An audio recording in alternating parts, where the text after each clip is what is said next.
here, coming at you with a new Yu-Gi-Oh video, and in today's Yu-Gi-Oh video, we are going to be talking about the top 5 best anime archetypes ever to be released from the anime.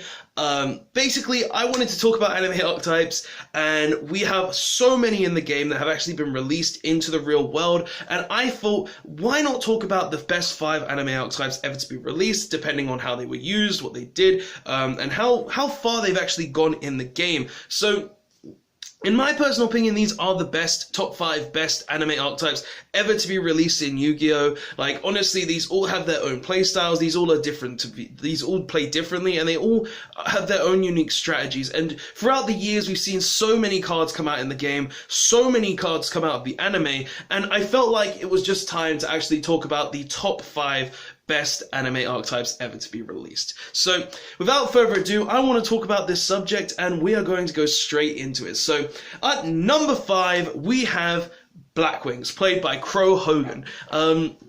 Blackwings, for their time, were one of the best synchro decks ever to be released. They utilized so much, such as Gale the Whirlwind, Black Whirlwind itself to search all the Blackwings, Burrow the Spear, Full Armor, Blackwing Armor Master, utilizing tons of cards such as Blackwing, the Blackwing, the Blackwing, not Raigeki, the back row removal card. Like, the deck had just so much in its time that it was just able to utilize so many different things, such as crazy synchros, such as Trishula, I believe, Bryonic, all of these different Blackwings cards, and the deck just had so much going for it in the game, in the actual game itself, and even in the anime, it was still a really good deck, seeing as, you know, in the final duel in the, against the director of the sector security, I forgot his name. I didn't really care much for 5Ds. People might hate me for that, but it was still a good series. I'll give it that though. But honestly, Blackwings, they were one of the best decks in their era.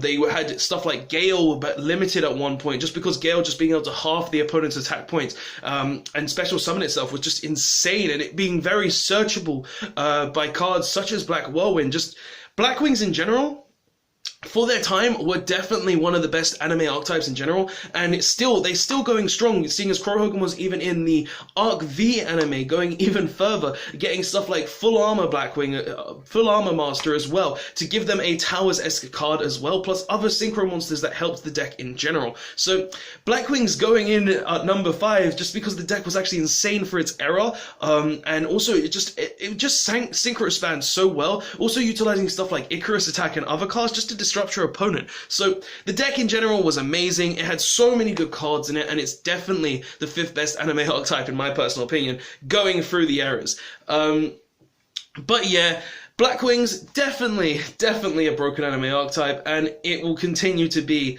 one of those decks that everybody remembers.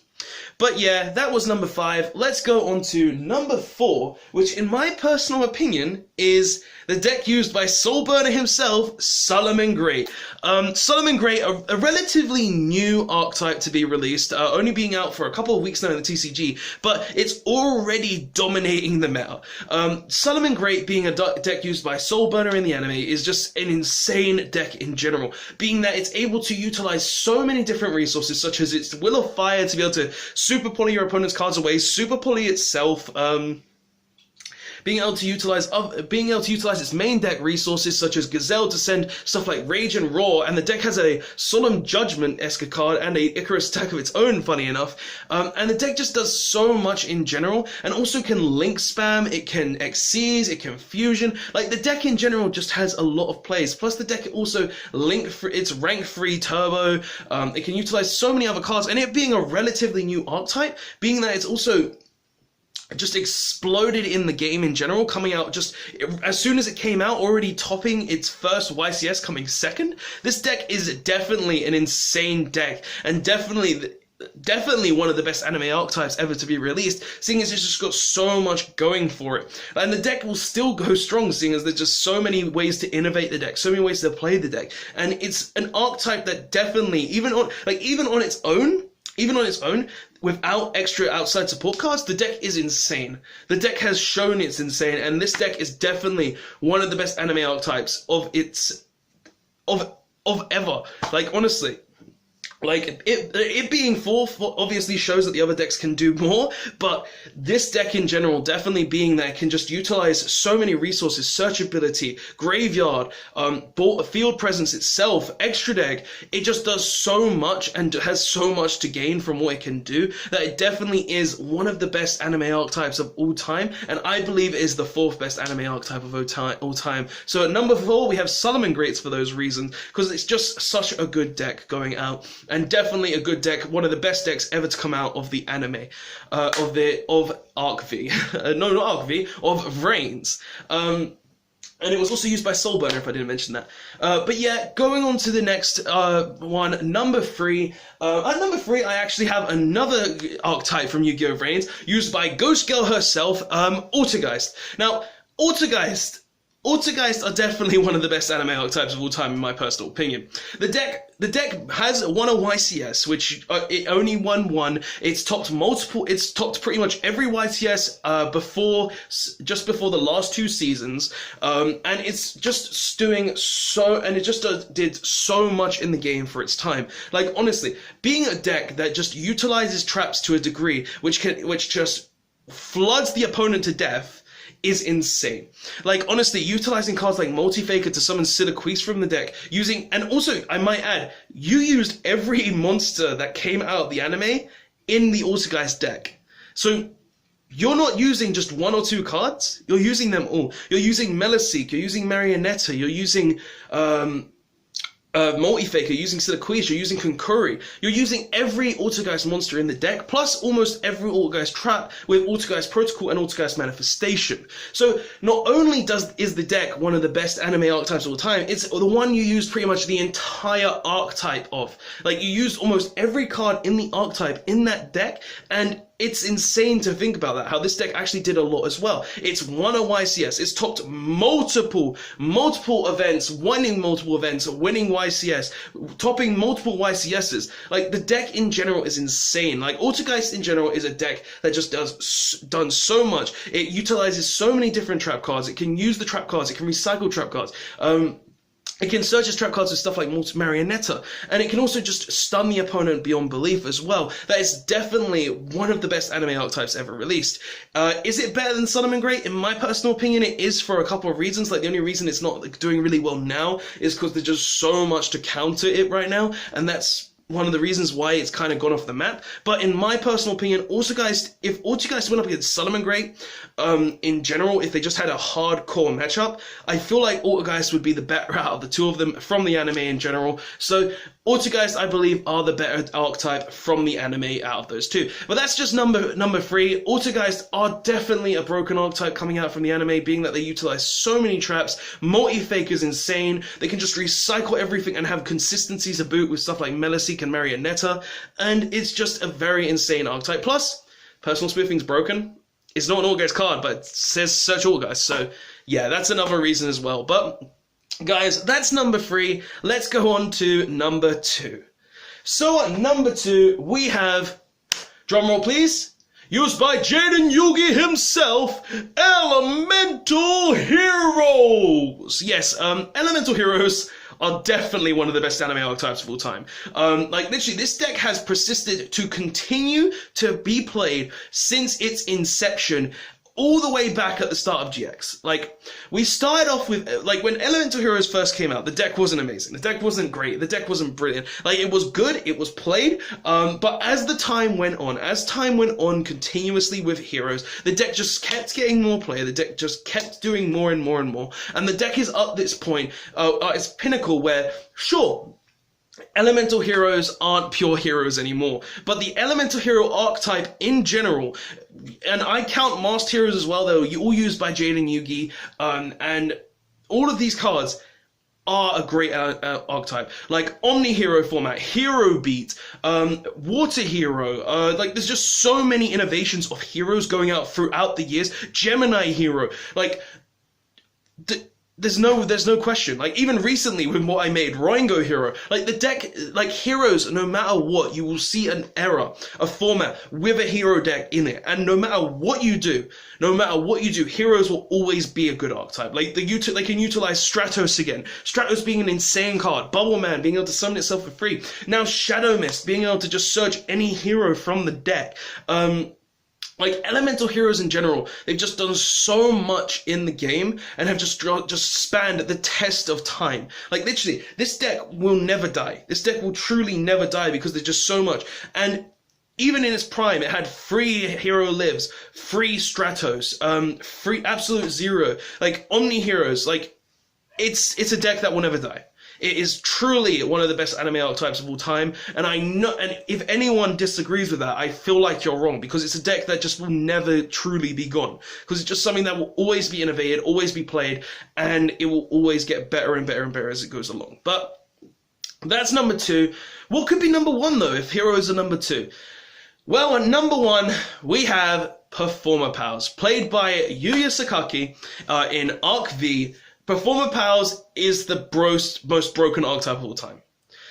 I can't debate this. I honestly, out of these 5 archetypes, Performer Pals are the best. Being able to utilize just so many pendulum cards, like honestly, this archetype is purely broken because of pendulums itself and the pendulum archetype. Like, if any of these decks went up, like honestly, full power, any of these decks went up against Performer Power, full power. I'm sorry, Performer Power would win. Like, they have Monkey Board, they have the Odd Eyes Performer Power support, Odd Eyes Pendulum Dragon, sure it's not Performer Power, but it can be searched by Skullcrowbat Joker as well. Like, the deck just has so much in general as an archetype. Like, archetype specific, it's insane. Like, honestly, you've still got Radish Horse, which can boost your attack. You've still got Joker that can search any Performer Power. You've got Monkey Board that just gives you a free scale. You've got Odd Eyes Unicorn and Odd Eyes Phoenix to be able to then boost your own monsters. You've got Odd Eyes Sorcerer, Odd Eyes Performer Power, Odd Eyes Sorcerer. So that you fusion summon your Performer Powers into any Performer Power you want. Like, there's just so much in the Performer Power deck, and so much pendulum support, and just so much cards in general, that if we're looking at a solid Performer Power versus any of these decks, Pendulum will always win. Solomon Great might have a chance, but I don't think being able to set up a board of 1 negate and then other cards is just going to be enough, because of, like, we're talking about full power here. So if we're talking full power, we got to see the Draco powers as well. We got to see Draco as well, the Draco Slayer cards, and we've also got to see stuff like the Perform Mage cards in this deck as well, which aren't necessarily the Performer Power, but going at full power, this deck is insane. Like, honestly, Silver Claw, Part Naga was even insane at its time. Like, full power going up against, like, all of these decks are full power. Honestly, I could only see Performer Powers winning that. Seeing as there's just so much. Like, honestly, we're seeing both Skullcrowbat Joker and Monkey Board banned because how broken this deck is. And it's just something that will always be a very powerful deck in my personal opinion. So Performer Powers at number 1. I personally think they're the best anime archetype of all time. Pendulum just outright destroys a lot of things, and honestly, all of these decks being, no matter how good they are, I could honestly see Perform Power just running them over. But guys, that's just my personal thoughts and opinions though. Obviously, everybody has their own thoughts and opinions. Like, Performer Powers, they have just so much searchability, so much consistency. Lizard Draw, Gita will draw more cards. And Pendulum Sorcerer as well, which I didn't even mention. Like, there's just so much in this deck that it's definitely the best anime archetype in my personal opinion. But that doesn't change the fact that all of these other anime archetypes are really good as well. Like, heroes, they will always stand the test of time, always be good, and always be powerful. Autogeist, they're not doing much right now, but they're still a really broken deck, being able to utilize traps, multi-faker, everything like that. Solomon Great, just one of the best decks in the current format. Definitely a broken deck, and will continue to be a broken deck. Like, unless you ban Gazelle, the deck will not die, or even limit Sunlight Werewolf. And Blackwings, another one of those decks that will stand the test of time. You won't really see them much, but it's always a deck in people's hearts that was very broken in its own era of Yu-Gi-Oh! And still did stuff going forward from the area for a very short time. But guys, this is just my personal opinions on the top 5 best anime archetypes in my opinion. If you guys have different opinions of this, if you feel like there's other anime archetypes that could be really good, such as maybe Guardians, Goki, anything along the lines of that, I want to hear your thoughts and opinions about it, because in my personal thoughts and opinions, these are the best 5 anime archetypes of all time. There's obviously things that could be changed. Like, honestly, this is just my personal opinion though, but there are differences between everyone's thoughts and opinions. But guys, that's just all my thoughts and opinions on this. I've said thoughts and opinions enough now. Tell me what your thoughts are in the comment section below. Like the button if you agree with me. Press the subscribe button if you want to see more top 5 videos and future Yugioh content from me. And press the notification button if you want to be notified of any of my future Yugioh content or streams that I do at 8 p.m. UK time on Thursday afternoons. But guys, that's the video. Thank you all for watching, and every one of these anime protagonists I love. Crow, you're great. Yuya, you're great. Jaden, get your game on. Soul Burner, burn and draw. And Ghost Girl, you're irrelevant in the anime, but you're still cool. But yeah, guys, that's the video. Don't forget to like, comment, and subscribe, and I'll see you guys next time. Robot1, signing out.